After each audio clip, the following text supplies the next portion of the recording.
Star Wars Outlaws was released in August of 2024 for the PC through Steam, the PlayStation 5, and the Xbox Series X. This review is for the console version. Developed by Massive Entertainment and released by Ubisoft, Star Wars Outlaws had a mixed reception at launch. So, is Star Wars Outlaws worth playing in 2025? This review is going to answer that question. Drag him out! And tell the governor the payments will not increase. I don't know you. What? You never make new friends? I have enough friends. Yeah, but you don't have to pay me to hang out with you.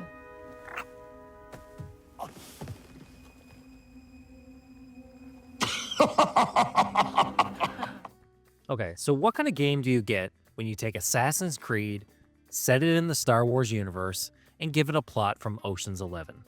You get Star Wars Outlaws. At its core, Outlaws is a heist movie in video game format. It's about getting together a crew from a few different planets in order to rob a vault filled with hundreds of millions of credits. But is it a good video game? It is, but there are a lot of things missing from Star Wars Outlaws. In short, it feels like somewhere during development, they had the grand ambitions and plans for Outlaws that they had to roll back and then polish what they had and ship it out the door.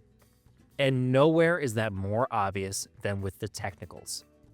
Outlaws AI is really dumb. They are so unreasonably dumb that it affects the stealth massively.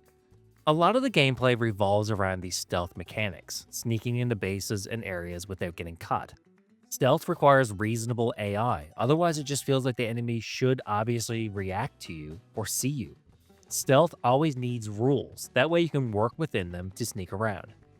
You should be able to know when an enemy can reasonably see you, or hear you, or react to bodies that they find on the ground.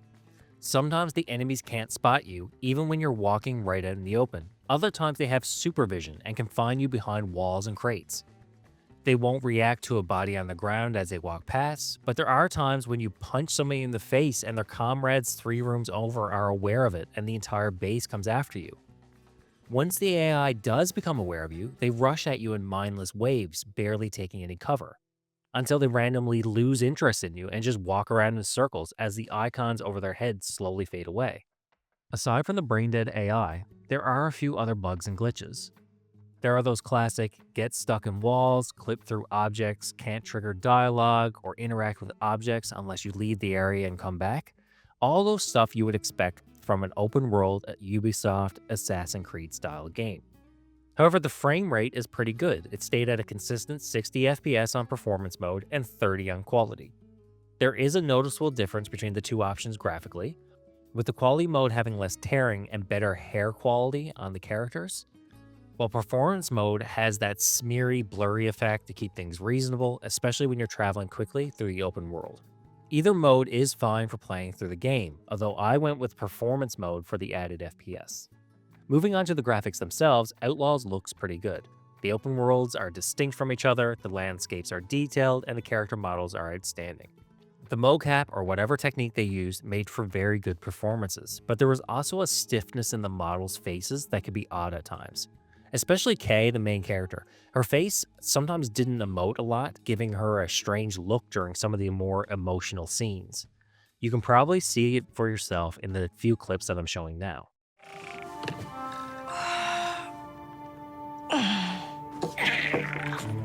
I know, buddy. Just give me a minute.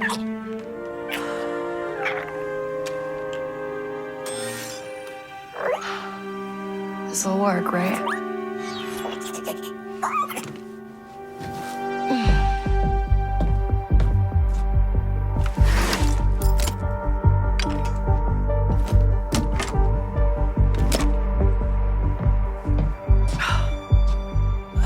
Tank Ferric. Where is it?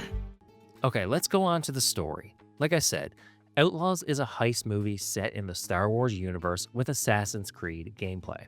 Every heist movie has basically the same plot. You have your main character getting in trouble with a bad person, so they need to steal something from somewhere in order to make things right. they get their crew together, they do the job, and they get betrayed by a bunch of people along the way. Outlaws does the same thing, but it's a good story, so it doesn't matter if it's really predictable and pretty standard for a heist movie. You play as Kay Vess, a loner who, at the start of the game, robs from a local gang. In order to make things right, she has to do a job of stealing something from a vault of a local millionaire. She does the job, and this is a spoiler, but it's in the first hour of the game, so don't really worry about me ruining the game for you. Things go wrong. So now she has this death mark on her, and in order to make things even more right, or righter, she needs to do an even bigger job to pay off her debts. She needs to get another crew together to do this heist. And that's the story. You go to a few different planets, you do some jobs and quests to recruit people to your crew. The characters are pretty outstanding and are the best part of the game. Kay is a good character with clear motivations. She doesn't want anything to do with the Empire, or the Rebellion, or even the Syndicates. She just wants to do this job, settle her debts, and then go do her own thing. Every time somebody tries to recruit her, she refuses them. And she only does the right thing when she's forced to. She reminds me a lot of Han Solo, the scoundrel with the heart of gold that gets caught into something much bigger and has to be dragged into it kicking and screaming. Then there's her droid sidekick, ND5. He's like her babysitter at first. He's there on behalf of her employer to make sure she actually goes through with the heist. As they interact, you can see the relationship between them grow as the story progresses. It's pretty good. It reminds me so much of Ocean's 11, where the plot and the job aren't important, it's the characters that made it memorable. But the story is very predictable, and everyone who you think will turn out to be bad is. There's no surprises. Then there's the fan service. Outlaws is set after Empire Strikes Back, but before Return of the Jedi. The game doesn't have much to do with the films aside from a few references throughout, but a couple of familiar characters return for absolutely no reason at all, except that it's a Star Wars game and they needed Star Wars characters in it. Look, I enjoy Star Wars, but for a franchise that spans thousands of years and an entire galaxy, why does it always need to be set in the same few years and the same few locations? It makes everything feel very small. Going back to my comment on how the game feels like things were left unfinished or removed, the side content in Outlaws is very lacking. Apart from the main storyline, you can do side missions for characters that will train you in various abilities. There are 7 in total, and each have a few quests that you need to complete before unlocking them. Then there are the 4 syndicates, each with a few main side missions you can do for credits and a reputation increase with them. But apart from that, the rest of the side content is randomly generated. It's go here and play something, or go here and kill somebody. It's just a way to make more missions without effort. Star Wars Outlaws took me 20 hours to complete. That's with doing all the side missions for the trainers and the syndicates. If you want to get everything, I would estimate it would be around 30 to 35 hours, but that would depend on the difficulty you're playing it on and the amount of content you want to grind through. Stealing from a Pike underboss. First day? Easy. Name's Donka. I'm a broker for every job on this moon. Not many syndicates where I'm from. Hey, this is legitimate business. Miragana is special, kid. Empire keeps this cantina neutral. But beyond these walls, it's war.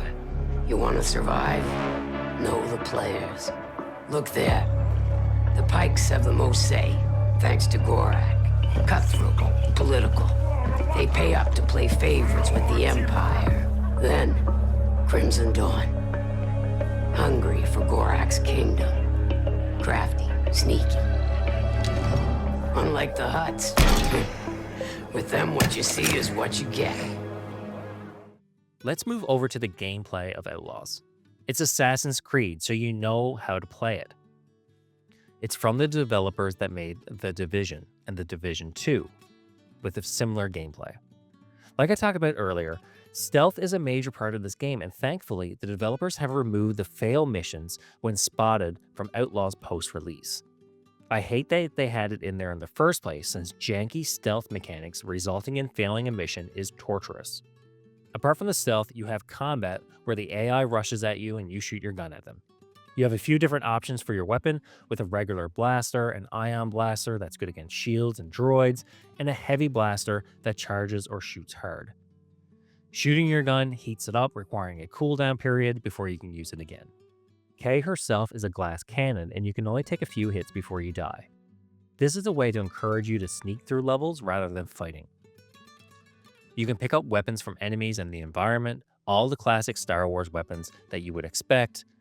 As you get new trainers, the type of weapons you can use increases, but there are no lightsabers or Jedis in Outlaws.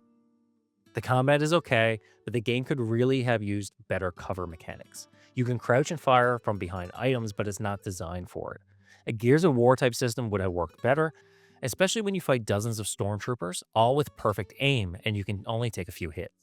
The perfect aim thing is very strange since the stormtroopers in the movies couldn't hit a thing. Outlaws is an open world RPG, but the RPG mechanics are seriously lacking. You can change Kay's outfit and switch up and upgrade her gun a bit, but nothing too major. There are bonuses, but there are only a few things to get. You can pick up materials in the world for crafting, but there aren't a lot of things to spend them on. Again, it feels like they intended something more here, but had to roll it back during development. You can get items and equipment for mission rewards and reputation rewards, and you can buy things from shops. There are no microtransactions, which is great, and unlike an Assassin's Creed game, there isn't 1,000 different weapons and items coming at you every 2 minutes. You stick with Kay's blaster the entire game. For the open world, this part also feels like it was partially dropped in development. There are 5 worlds, but only 3 are truly open world. The sections have you traveling on a speeder bike with map icons and collectibles you would expect from a Ubisoft game.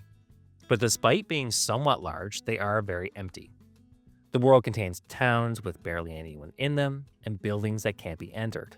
Sections of the map belong to various syndicates, and if you have a good rep with them, you can enter without a problem, but if your rep is bad, they attack you. At the start of the game, you would think this would be a big deal, but it turns out that it isn't really when you are cruising on a speeder bike. And if you do need to go into a section that hate you by sneaking, the objective is usually close to the edge, so it's not really a concern. Outlaws is not close on being on the scale of Valhalla, Odyssey, or other Assassin's Creed games. It's an open world that's not as open as you would expect. Instead, it's more of a linear game with open world sections that have you traveling to reach the next plot point.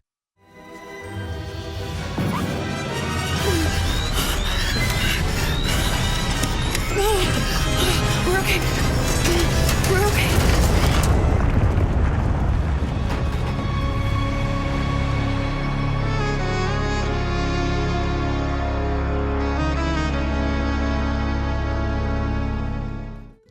Alright, let's go into the pros and cons of Star Wars Outlaws. For the pros, the characters are well developed and the voice acting is A+. The plot is the best part of Outlaws and the characters are a major reason for that. I like the worlds they created. The landscapes, the ships, the weapons, everything is true to Star Wars. The game looks good and performs well on console. I did hear that the PC version is rough. There are a lot of options for Kay's outfit and ship, and there are 0 microtransactions. But for the cons, the AI is terrible. The combat has its problems, with Kay dying really easily and some of the combat encounters being poorly designed, especially towards the later half of the game. The game feels like sections are cut down or pared down in order to meet the delivery timeline.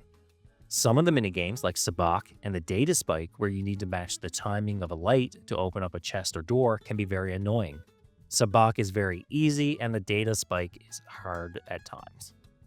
And that's it for another review. So, is Star Wars Outlaws worth playing? Yes, it is, but I would not pay full price for it. It's not going to be one of those timeless, memorable Star Wars games like Jedi Knight 2 or Knights of the Old Republic. I think paying $25 or $30 is the perfect price for it, and if you're looking to pick it up, the game is often on sale. They have patched the game a few times, so it's much better now in 2025 than it was when it was released. But the game isn't perfect, and don't expect any major patches or DLC to fill in the blanks. It didn't meet expectations on release, and Ubisoft has made it very clear they're not going to do a lot of support for it. I'm the Casual Console Gamer on YouTube, and I'll see you all in the next review where I talk about Starship Troopers Extermination on console.